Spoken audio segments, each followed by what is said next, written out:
Hola, estimados alumnos y alumnas del tercer año medio de Historia.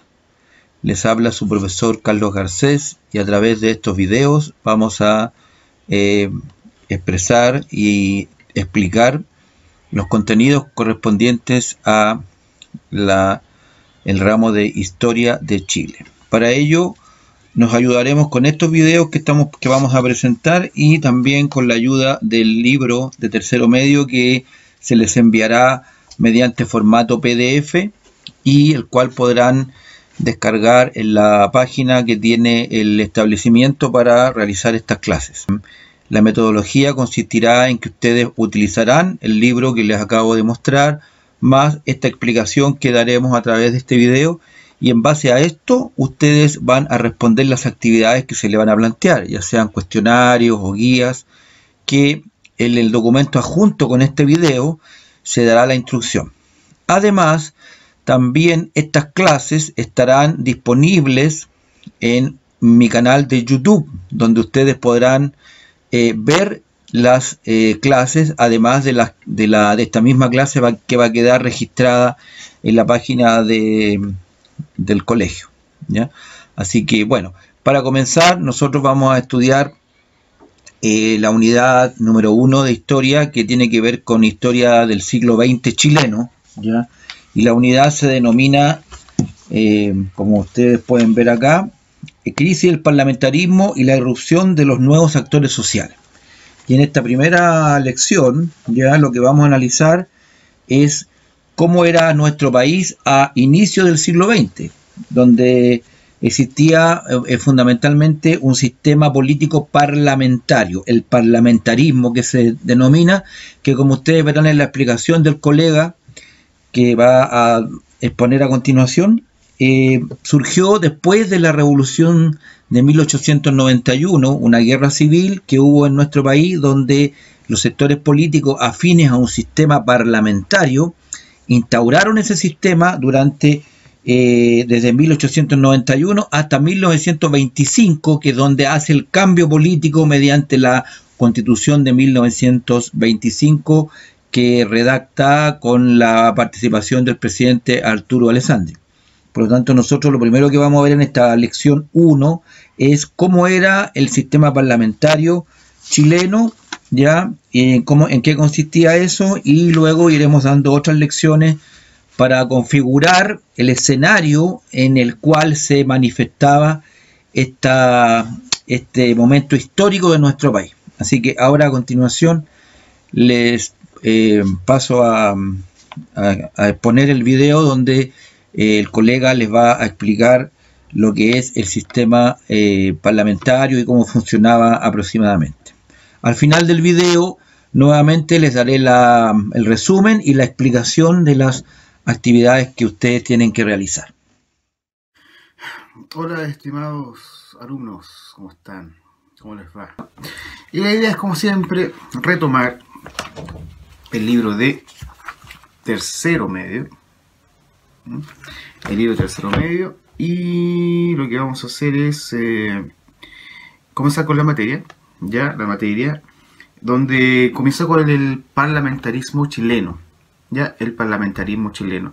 El título, bueno, dice acá, Chile a comienzo del siglo XX, parlamentarismo chileno, y vamos a hablar de eso ahora. Empecemos. El parlamentarismo chileno se le llama así por el periodo. Es un periodo que está entre 1891 a 1925. Comienza, claro, cuando vencen los congresistas a Balmaceda, en la guerra civil del 91, y toman el poder y ponen sus condiciones, ponen en el dominio político. Dominan políticamente el Parlamento. Domina políticamente el Parlamento. Y, por lo tanto, el poder legislativo domina al poder ejecutivo. El poder ejecutivo. Y eso es clave. Ahora, ¿cuáles son los mecanismos que llevan a que el poder ejecutivo sea dominado por el legislativo? ¿Qué hace el Congreso? ¿Qué hace el Congreso? Bueno, sucede que existían ciertas mecánicas o trucos que usaba el Parlamento para dominar al presidente. Y así, en cierta manera, condicionarlo a los postulados de los partidos que estén dentro del Congreso. Por ejemplo, 1. La no existencia del debate. Repito, la no existencia del debate. Eso lleva a cabo que los proyectos de ley, que por lo general venían del Ejecutivo o del presidente para llevar a cabo, no sé, por ejemplo, mejorar las condiciones de la clase media o de los obreros, los parlamentarios dilataban o alargaban el debate. Ya no había una clausura del debate. Eso significa de que prácticamente el Ejecutivo no tenía que presionar, negociar, cosa que aprueben pronto una ley que necesita, o de lo contrario su gestión se va a llevar a cabo en un largo tiempo, y la idea es que dentro del periodo el presidente pueda cumplir la mayoría de su programa político. Ya, tenemos ese, la no clausura del debate. El otro es la facultad del Congreso a aprobar las leyes periódicas. ¿Qué son las leyes periódicas? Las leyes periódicas eran leyes que se actualizaban cada 12 y 18 meses, que en el fondo son los presupuestos con los cuales funcionaba el presidente de la República. El presidente de la República. El presidente, para poder que el Estado funcione, necesita dinero. Ya necesita dinero. ¿Y qué pasaba? El Congreso aprobaba el presupuesto. Por lo tanto, el presidente tenía que prácticamente negociar con los congresistas, quizás programas políticos, ministerios, etcétera, qué sé yo, negociar a cambio que aprueben el presupuesto, o de lo contrario se va a quedar sin dinero para poder pagar a los funcionarios, al ejército, a la armada, y por lo tanto dependía del Congreso el presidente. Es otro mecanismo donde el presidente es condicionado. Por otro lado, una de las más graves era la interpelación parlamentaria. Ya, repito, la clausura del debate, las leyes periódicas, la aprobación de leyes periódicas y, ¿qué cosa? La interpelación parlamentaria. ¿Qué pasaba? Si el Parlamento veía que un ministro o ministro de Interior ya no llevaba a cabo una gestión que sea del agrado del Congreso, se le llamaba para que dé cuenta de lo que está haciendo. Y eso se le llama interpelación. Y prácticamente este ministro era interpelado y llevado a lo que es el voto de censura, mediante el cual hacían que ese ministro renuncie. Al renunciar ese ministro, prácticamente todo el gabinete o todos los otros ministros que había dentro del gabinete del presidente renunciaban. Y eso llevaba a que se genere algo que se llamaba la rotativa ministerial. Eso quiere decir que el Congreso prácticamente cambiaba ministros, y probablemente los partidos dominantes ya podían poner a las personas que ellos quisieran poner. Por lo tanto, el gobierno del presidente por lo general era bastante ineficiente y tampoco era eficaz, sino que dependía de lo que indicaba el Parlamento. Por esa razón, esas tres estrategias o mecanismos dominaban al presidente por parte del poder legislativo. Entonces, el poder legislativo sobre el ejecutivo hay tres mecánicas: la mecánica de la clausura del debate, la mecánica de las leyes periódicas y la mecánica de la interpelación parlamentaria. ¿Ya? Si ustedes pueden ver en la página 18, aquí tenemos una tablita donde nos indica cuáles son los presidentes que más han tenido gabinete. Por ejemplo, Federico Errázuriz tuvo 17 cambios de gabinete, Pedro Montt 11, Germán Riesco 11, Ramón Barro Luco 15, prácticamente, y eso en un periodo de 5 años, ¿ya? Por lo tanto, eran gobiernos no muy eficaces porque siempre veían entorpecidos sus programas políticos por los mecanismos que llevaba el Congreso.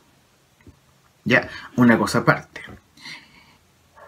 El Congreso, el que dominaba, estaba conformado prácticamente por lo que es la oligarquía. ¿Qué es la oligarquía? Es una palabra que está de moda. Por ejemplo, los estados bolivarianos que hablan de, no sé, Bolivia o Venezuela, siempre hablan sobre la oligarquía, que es ese grupo minoritario que es la élite que domina los medios de producción, ¿ya? Y al dominar los medios de producción generan dominación sobre los sectores medios y sectores populares, ¿ya?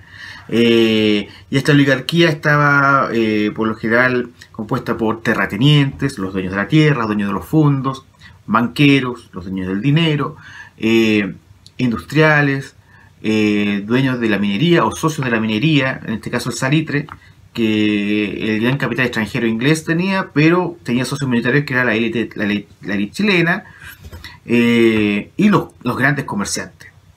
Todos ellos forman, digamos, lo que es la oligarquía, y obviamente se dividen en conservadores, liberales, radicales, los cuales prácticamente cambiaban de repente de bando dependiendo de qué cosa, dependiendo del proyecto de ley, ¿ya? Pero en el fondo es un gobierno oligárquico, donde una minoría gobierna a la mayoría, la élite chilena de aquella época, que son, digamos, los antepasados, o ejemplo, los antecesores de la derecha actual, gobernaban el país, excluyendo prácticamente a los otros sectores sociales, ¿ya? Sin embargo, recuerden que se va a dar grandes cambios porque los sectores medios y sectores populares van a ser también protagonistas en esta época, ¿ya? Especialmente hablando de la cuestión social, la educación y la venida pronta de Arturo Alessandri Palma, el león de Tarapacá. Ya, chicos, eso. Estudien bien las fuentes históricas, y las fuentes, recuerden que pueden ser escritas, pueden ser gráficos, pueden ser imágenes, pueden ser tablas estadísticas, etc. Y la idea es que ustedes puedan llevar a cabo la interpretación histórica y comprender el periodo en base a esa fuente. ¿Ya? ¿Estamos bien? Nos vemos. Estimados alumnos, mediante la explicación que ha dado el profesor, el colega, ustedes pudieron determinar cuáles eran las características principales del sistema parlamentario que se produjo en nuestro país a comienzos del siglo XX. Ya él explicó muy bien, y además ustedes pueden complementar la explicación que yo les he dado y el colega utilizando, repito, el libro que va a estar disponible en el formato PDF para que ustedes lo puedan ver, y que él también se refirió, ¿no es cierto?, desde las páginas 18, ya, de la página 18 fundamentalmente a la 19, y luego iremos viendo otros temas.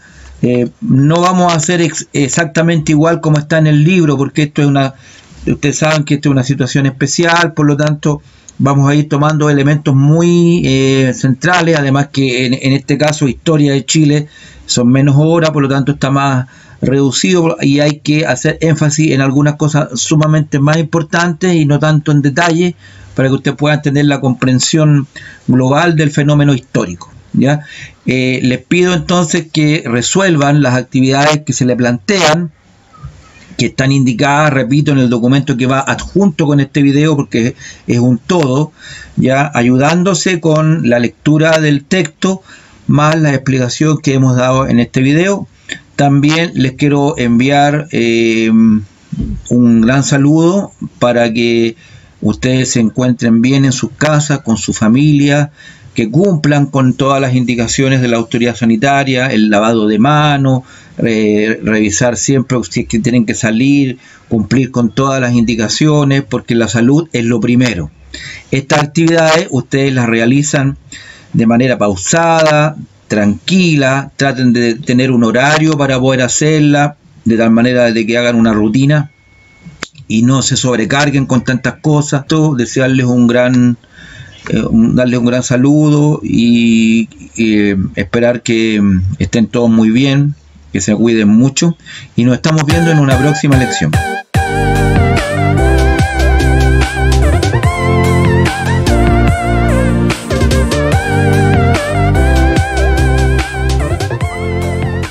Que estén muy bien.